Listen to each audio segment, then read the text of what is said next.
E hoje à noite vai ter um torneio. Se eu ganhar, eles vão pagar uma grana. Jogar videogame não é um trabalho de verdade. Você precisa de uma carreira, meu filho, como um médico, um advogado ou um engenheiro. O cara no telhado. Quebrei o escudo dele. Derrubei. Eu juro que eu vou quebrar esse jogo. Amor, está tudo bem. Se é isso que ele quer fazer, então nós deveríamos apoiar o sonho dele, não é? Sonhos não pagam contas, Ron. Isso. Eu tenho filho, eu tenho neto, tenho que educar meus netos. Porque nós somos os primeiros culpados. Nós temos que pensar o que eu ensino para o meu filho dentro de casa. Quando que ele chora, o que eu faço para ele? Eu dou logo um tablet para ele, estou aqui para você brincar. Não tem ele me falando de educação. É game ensinando a molecada a matar isso. Mas eu duvido que tenha um moleque de 8 anos, de 9 anos, de 10 anos, de 12 anos, que não esteja habituado a passar grande parte do tempo jogando essas porcarias. Porque eu quase caí aqui. Eu falei, o quê? Eu joguei muito. Ah, o Demetrio é danado, né? É porque esporte é esporte. Você foi se divertir, entendeu, Demetrio? Você não praticou esporte, você se divertiu, entendeu? Porque é uma programação, ela é fechada, ela não é aberta como é o esporte. É porque quando eu falei que eu joguei, na verdade eu queria naturalmente provocar. Eu sei que tem uma coisa que chama, além mas o pessoal treina para fazer, né? Treina. Assim como o artista, né? Eu falei esses dias, assim como a Ivete Sangalo, no meu entendimento, não é esporte. E a gente lutou ano passado, que eu digo, eu na minha vida inteira. Bom, pessoal, como vocês podem ver, a questão dos games e dos esportes, ela é muito complexa. Em razão disso, eu resolvi estar dando início a um curso de Direito Gamer e Esportes. Mas antes, se vocês querem saber muito mais acerca de políticas, polêmicas, atualidades acerca dos games e dos esportes, já se inscreve aqui no canal, deixe seu like, compartilhe o vídeo, que eu conto muito com a sua ajuda. Quem não me segue no Insta, eu vou estar deixando aqui o link, né? @advogado dos gamers, me segue lá. Quem quiser também puder ajudar, pessoal, eu vou ficar muito contente. Estou deixando aqui também o link da chave Pix. E sem mais delongas, vamos ao vídeo? A despeito das polêmicas falas, tanto do Lula quanto da ministra Ana Moser, temos que considerar o que diz basicamente a lei. E a gente tem aqui na Lei Pelé, no artigo 1, a definição da modalidade esportiva, abrangendo tanto as práticas formais, reguladas pelo COI, federações, confederações, quanto as práticas não formais, que a gente pode levar em conta MMA, X-Games, skate, surf e os esportes. Além disso, existem alguns requisitos que devem ser levados em consideração quando a gente vai considerar uma atividade esportiva. Entre regras definidas, e a gente tem os termos de uso da desenvolvedora do jogo e o regulamento dos campeonatos, a questão de não envolver sorte, a questão de ter competitividade e a questão de ser uma manifestação cultural. E a gente tem aqui que nesse momento da nossa sociedade, as pessoas estão buscando mais a digitalização, uma nova geração de pessoas tem buscado nos esportes essa representação. Então, boa parte dos requisitos, inclusive até a atividade física, né, exigindo um alto esforço cognitivo, a questão de atenção, né, de você estar atento e perceber os movimentos no jogo com a sua visão, o uso das mãos, movimentação dos membros. No final das contas, tudo isso consome energia.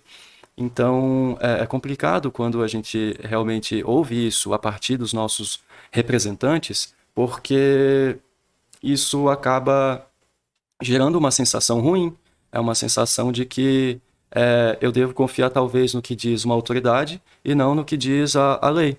Isso é uma coisa importante de se levar em conta. Contudo, devemos levar em consideração também uma espécie de distinção que deve ser realizada entre o que se considera os esportes tradicionais e o que se consideram os esportes. Na sua raiz, os esportes tradicionais buscam muito mais a exaltação de alguns valores da humanidade e que esses valores humanos devem ser transmitidos durante a prática daquele desporto. Nos esportes, apesar disso não estar ausente, o que se privilegia realmente é o lado comercial. Além disso, boa parte do investimento dos esportes tradicionais é público, ao passo que os esportes, boa parte do carro-chefe, digamos assim, dos esportes, são os investimentos de modalidade privada. E outro ponto é que os esportes, eles, por serem baseados em jogos eletrônicos que, pela lei do software, são considerados de propriedade do desenvolvedor, a entidade de administração do desporto não consegue sobrepor o seu poder ao poder do desenvolvedor e da publisher. E por conta disso, nos esportes, as entidades de administração do desporto não exercem a mesma representatividade que nos esportes tradicionais. Então, em outras palavras, as desenvolvedoras e as publishers, elas ditam como que o jogo vai funcionar, diferente do sistema dos esportes tradicionais, né, o sistema tradicional do desporto. E a gente tem o COI no topo, seguido pelas federações internacionais, depois as confederações nacionais e assim por diante, até chegar nos times e clubes e atletas. E no que diz respeito ainda aos games e aos esportes, existe um leque gigantesco, gigantesco mesmo de atuação.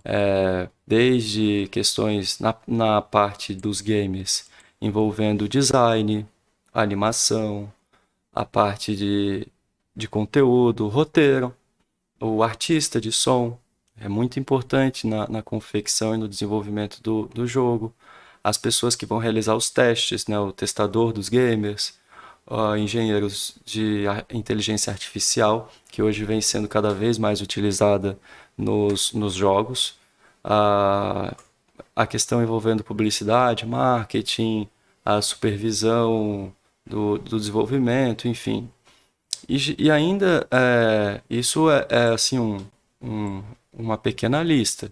Quando a gente leva em consideração os esportes, isso fica ainda muito maior, porque temos os streamers, os atletas, que são os players, né? Os profissionais da saúde, fisioterapeutas, casters, que são os narradores, as pessoas que vão comentar o jogo em si, né? Que são os comentaristas, o árbitro, né? O juiz, coach, o técnico, o analista de estatísticas, que vai estar sendo muito útil para verificar o desempenho não só dos atletas da sua equipe, mas dos adversários, organizador de eventos, CEOs de times, enfim, a lista é muito maior. Eu quis trazer aqui uma pequena ilustração e vocês vão se ambientando a isso e verificando o quão imenso é esse leque de possibilidades no cenário dos games e dos esportes. E quanto ao mercado de games, o mercado é gigantesco. O nosso país, 75% das pessoas já assumem que fazem uso e consomem, né, jogos eletrônicos no seu dia a dia. O mercado global, atualmente, está girando em torno de 200 bilhões de dólares, com a estimativa em 300 bilhões em 2026. Ainda assim, pessoal, no forward-looking, no olhar adiante, todos os times, atletas, organizações de campeonatos devem ter em mente a espécie de não dependência de um único jogo. Por quê? Por quê? Porque os jogos, de certa forma, ainda que não seja dito à luz do dia, eles possuem uma data de validade. Isso porque quando não se realiza a correção dos bugs, não se trabalha a imagem de um determinado jogo numa região ou país do mundo com a sua sociedade, quando não se realiza o devido combate aos bugs, aos hackers e aos cheats, e vários outros elementos de balanceamento do jogo, tudo isso pode levar à extinção, ao fim de um jogo, né? Então todos devem estar atentos a isso, a não depender de um único jogo exclusivo, porque isso eventualmente pode prejudicá-los caso o jogo se extingua. E aí com isso o time acabe perdendo a sua razão de existir e os players não tenham como sobreviver, de certa forma obter a sua renda. Então isso é muito importante de se ter em mente. E ainda assim, fazer alguns casos aqui de sucesso, como o FIFA dos anos 90, desenvolvido pela EA Sports, e o CS, desenvolvido pela Valve no ano 2000, como casos, né, em que quando se tem uma boa administração, seja pela publisher, seja pela desenvolvedora, os jogos tendem a nos acompanhar por mais tempo. Isso, contudo, não elimina o risco do seu fim. Então, isso é uma coisa importante. Outro ponto importante, também deve ser levado em consideração, é a necessidade de buscar a profissionalização quando se alcança, que é o caso, né, da LBFF, quando se alcança a Série B, existe uma necessidade no regulamento do campeonato de realização, de inscrição dos times com a informação do CNPJ. Quer dizer, se o time não possui um CNPJ, não vai poder participar da competição a partir da Série B. Isso é uma das questões que muitas das vezes passam batido e que, depender do campeonato, depender da competição, do torneio, da liga, isso vai ser cada vez mais exigido. E aí, gostaram das informações? Deixe seus comentários aqui embaixo e não se esqueça de se inscrever no canal para ter acesso a mais conteúdos de qualidade como esse. Até mais!